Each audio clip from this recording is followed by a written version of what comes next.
कहेंगे? ये समझदारी है या मूर्खता है? इसे क्या कहेंगे आप?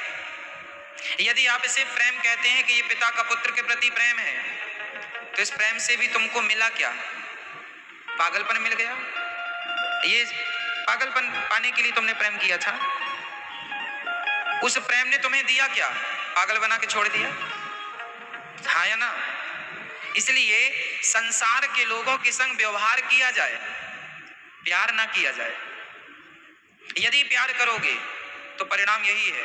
और ये याद रख लो, अपने दिमाग में घुसा लो, बिल्कुल बिठा लो बात को, कि इस धरती पर आज जो है वो आज इसलिए है क्योंकि वो कल नहीं रहेगा। कल ना रहने के लिए ही आज कोई चीज है, ये याद रखो। यदि आज हमने ये कपड़ा हाथ में लिया है, ये याद रखो कि ये कपड़ा एक दिन नहीं होगा हमारे हाथ में। आज है, कल नहीं होगा। क्यों? हमने आज ये कपड़े पहन रखे हैं, कल नहीं पहनेंगे। अर्थ क्या निकला? इस धरती पर जो है वो एक दिन नहीं होगा। इस सत्य से आप कब तक भागेंगे ये बताइए? और भागने से क्या मिलेगा? पागलपन मिलेगा कि बेटे के मरने पे बाप पागल हो गया। इसलिए बच्चों से प्यार किया जाए, पत्नी से प्यार किया जाए, माँ से, पिता से, बहन से, बेटी से, सबसे प्यार किया जाए, पर प्यार जरा विवेक के साथ किया जाए। प्यार करते समय ये याद रखा जाए कि ये एक दिन हमारे पास नहीं होंगे। इस ज्ञान से प्यार किया जाए। यदि आपने इस ज्ञान पर ध्यान नहीं दिया तो तुम्हारा यही प्यार एक दिन तुम्हें पागल बना देगा, दर दर की ठोकर खाने पर मजबूर करेगा। तो क्या पागल हो जाना ये प्यार का परिणाम है? ना, ये सार नहीं। सार तत्व ये है, संसार से व्यवहार करना है। पत्नी को भी खुश रखो, पति को भी खुश रखो, बच्चों को भी पढ़ा लिखा के योग्य बनाओ। पूरी जिम्मेदारी, मैं एक पिता हूँ तो पुत्रों पर ध्यान रखना मेरी परम जिम्मेदारी है। मैं एक पति हूँ तो पत्नी का ध्यान रखना मेरी जिम्मेदारी है। मैं एक पुत्र हूँ तो पिता का ध्यान रखना मेरी जिम्मेदारी है ना? मैं यदि एक पद पर हूं तो उस पद की गरिमा को बनाए रखना मेरी जिम्मेदारी है। मैं अपने लौकिक कर्मों को, कर्तव्यों को, धर्मों को निभाऊं, पर ये याद रखूं कि ये सत्य नहीं है। सत्य ये है कि मेरा रिश्ता इन लोगों से कुछ दिनों का है, ईश्वर से अटूट संबंध मेरा कई जन्मों का है। वो संबंध बना रहे। ये संबंध तो आता जाता रहेगा। आज मेरा बेटा कोई है, पिछले जन्म में कोई और था, अगले जन्म में कोई और होगा। आपकी पत्नी इस जन्म में कोई है, पिछले जन्म में कोई और अर्धांगिनी थी, अगले जन्म में कोई और होगी। ये प्रकृति है, परिवर्तनशील है ना? परिवर्तनशील है। इसलिए प्यार इतना ना, ये मोह ममता हम बहुत हानिकारक है। इसलिए मनुष्य के कल्याण का साधन है केवल भगवत चिंतन। प्यार करने के साथ ही याद रहे कि विवेक नष्ट ना हो, ज्ञान नष्ट ना हो। ज्ञान चला गया तो ज्ञानहीन व्यक्ति पशु के समान है। ज्ञानहीन व्यक्ति किसके समान है? पशुवत, पशु की तरह है। पशुओं को कोई ज्ञान नहीं है और आजकल के आदमी को भी ज्ञान नहीं है। इसलिए ज्ञान में जीवन जिया करो। मेरा केवल एक से संबंध है, केवल मेरे तो गिरधर गोपाल, दूसरों ना कोई। ईश्वर से रिश्ता लेकर आगे बढ़ना है, यही शास्त्रों का सार है।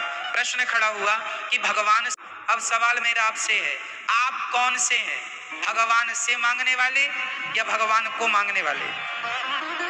भगवान से मांगोगे तो दुर्योधन की श्रेणी मिलेगी और भगवान को मांगोगे तो अर्जुन की श्रेणी मिलेगी। इसलिए अर्जुन की ही स्थिति में रहो, भगवान से नहीं। कन्हैया, जब दुर्योधन ने भगवान से सेना मांग ली, चला गया, तो भगवान ने डांटा क्यों? अर्जुन, तुमने हमें क्यों मांग लिया? सेना मांग लेते, तुम्हारी भी जीत होगी, हमारी सेना बड़ी बलशाली है। अर्जुन बोले, प्रभु हम युद्ध जीतना थोड़ी चाहते हैं, हम तो युद्ध के बहाने कम से कम जितने दिन युद्ध होगा आपका हम करीब से दर्शन करते रहेंगे। इसी बहाने हम तो आपको इसलिए चाहते हैं कि आपका दर्शन हो, हमें क्या करना युद्ध से। और जब भगवान को मांगा, वाह, जब अर्जुन बाहर आए तो दुर्योधन हंसा, अरे अर्जुन, मक्खन मक्खन तो मैंने ले लिया, तेरे पास तो छाछ बची, छाछ। सेना रूपी मक्खन मैंने और निहत्था कृष्ण तेरे पास।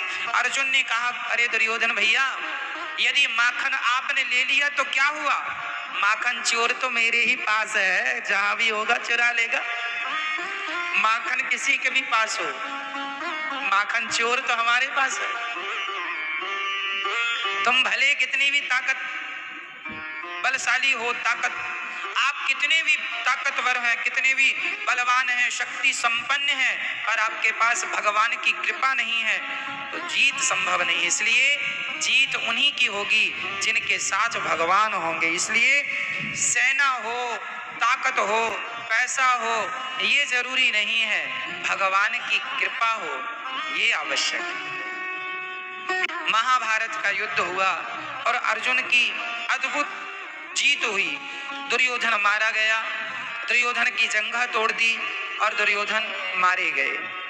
दुर्योधन के मरने से ये पता चल गया कि अधर्म कितना भी बलशाली क्यों ना हो, पाप कितना भी बलशाली क्यों ना हो, एक दिन पाप का अंत होता जरूर है। देर लगेगी, ये माना कि देर लगती है।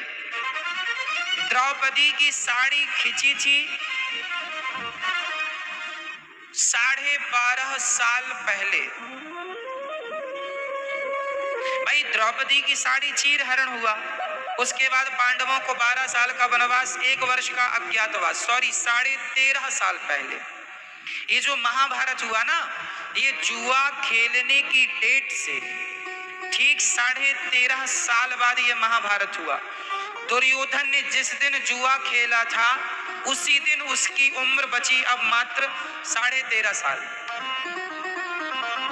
भाई पांडव 13 साल का वनवास पूरा करके आ गए, मांगा कि हमें हमारा राज्य दो, नहीं माना, शांति दूत बन के गए। उसके बाद तो महाभारत की तैयारियां चालू हो गई,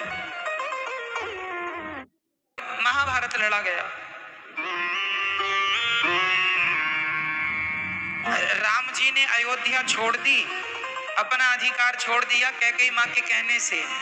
तो जब आप अपना अधिकार छोड़ देते हैं तो रामायण लिखी जाती है, और जब आप अपना अधिकार मांगने के लिए खड़े हो जाते हैं तो महाभारत लिखा जाता है।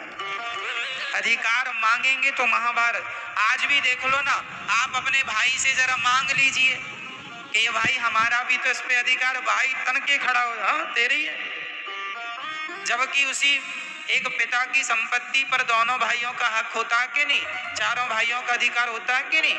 लेकिन आजकल तो जिसकी लाठी उसकी भैंस, जिसका बोलबाला है, दबदबा है भैया उसी का है। बड़ा भाई ले ले, उसका बोलबाला है।